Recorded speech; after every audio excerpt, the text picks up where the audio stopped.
Hello, good morning, class 11 students. Today we are going to discuss example 4.3 of your textbook. A motorboat is racing towards north at 25 km per hour and the water current in that region is 10 km per hour in the direction of 60 degree east of south.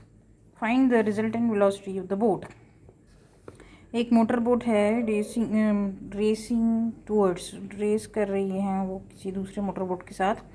वो north की side जा रही है 25 kilometre per our की speed से and water current in that region is 10 kilometre per hour. Water की जो speed है वो 10 किलोमीटर पर आवर है in the direction of 60 degree east of south. Means ये देखिए अब यहाँ पे हम डायग्राम से समझेंगे कि मोटर बोट जो है वो जा रही है नॉर्थ डायरेक्शन में। So this is velocity of motor boat V B. Okay, then water current in that region is 10 kilometre per hour. So water current की स्पीड है 10 kilometre per hour and that is you can see its direction उन्होंने दी है east of south. तो south की तरफ जो east होगा उस तरफ इसकी डायरेक्शन बनेगी साउथ ईस्ट में। That is this we see they have drawn. This is the current water current. Okay, 60 degree with the south east of south में साउथ से आपको 60 डिग्री एंगल बनाना है टूवर्ड्स ईस्ट। और ये नॉर्थ वो clear हो गया, वो मोटर बोट नॉर्थ डायरेक्शन में जा रही है। Find the resultant velocity of the boat. अब इस वेक्टर और इस वेक्टर, ये दो वेक्टर हैं, इनकी आपको रिजल्टेंट वेलोसिटी बना निकालनी है। So resultant vector of two vectors will be, centre से एक रिजल्टेंट वेक्टर बनेगा, इसके पैरेलल आप एक लाइन ड्रॉ करिए यहाँ से यहाँ, this you can see and dotted line. इस वी बी के पैरेलल एक लाइन ड्रॉ करेंगे। This will become a parallelogram according to parallelogram law of vector addition. Okay, ये एक पैरेललोग्राम कंप्लीट हो जाएगा। तो रिजल्टेंट का जो हमने फॉर्मूला इस कोसाइन लॉ में पढ़ा था, now we apply that formula to calculate the resultant. So R is equal to root of V B square plus V C square, दो वेक्टर है हमारे ए और B, plus V two B B V C cos 120। अब यहाँ पे आपको V B और V C तो क्लियर है। And now whatever angle you have to find out what is the angle between V B and V C. V B और V C के बीच में क्या एंगल होगा वो आपको फाइंड आउट करना है। वो कैसे मालूम होगा? Here this theta is the angle between V C and resultant and phi is the angle between V B and resultant. So how you are getting this 120 degree? 120 degree कैसे आया? अब देखिए ये 60 डिग्री है, हमें चाहिए ये पूरा angle five plus theta. So this full angle is how much? 180 degree. So nothing, you minus करिए आप 180 माइनस 60, 180 माइनस 60 कर देंगे तो ये वाला एंगल मिल जाएगा theta plus five, that is 120 degree. That's simple. So this angle between V B and V C is cos 120। Cos 120 की वैल्यू माइनस हाफ होती है। Now put all the values V B V C we are knowing and value of cos 120, you are getting the resultant velocity.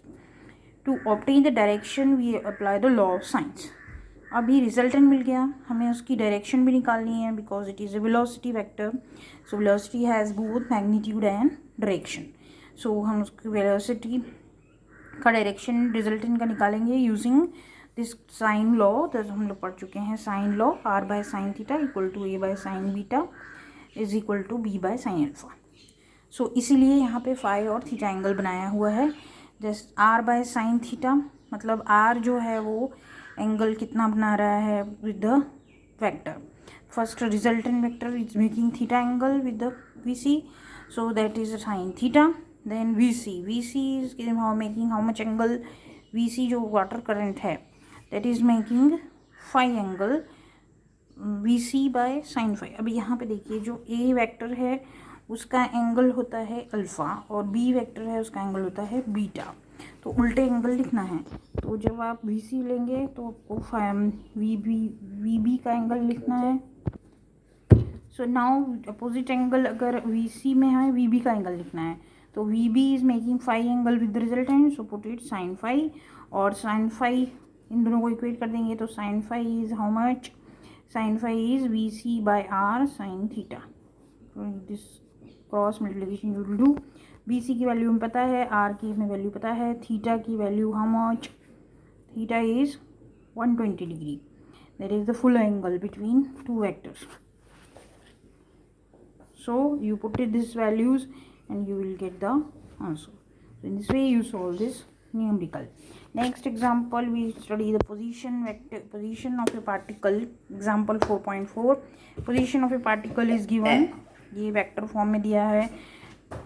T is in seconds and coefficients have the proper units for R to be in meters. ये इस पूरे का मिला के आपको जो unit है वो मीटर होगा, क्योंकि R की यूनिट होती है metre. So this full is metre. Unit vector की तो कोई यूनिट नहीं होती है. This is metre. Find Vt and At of the particle. Find the magnitude of direction of Vt at t equal to 1 second. Vt find करना है तो R position पता है तो Vt कैसे निकालेंगे? Differentiate with respect to time. So dr/dt कर देंगे.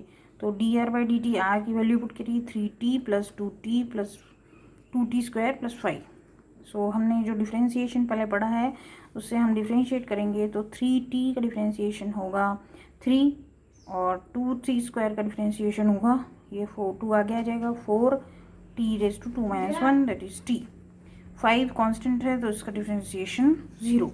So velocity you will get like this. And उसी को फिर से डिफ्रेंशिएट करेंगे तो हमको एक्सेलरेशन मिलेगा दैट इज dv/dt. यहाँ पे ये कांस्टेंट है उसकी वैल्यू 0. ये 40 का differentiation 4. So acceleration will be 4 meter per second square. So direction also you can calculate. direction कैसे निकालेंगे?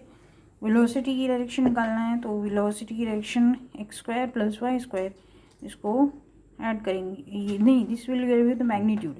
direction you calculate this 4/3 v by vx.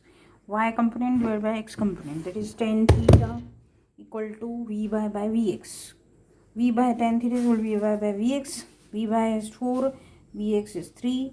So this value we can calculate in the calculator also or in the log table. So solve these two examples. Further theory we will study in the next class. Thank you.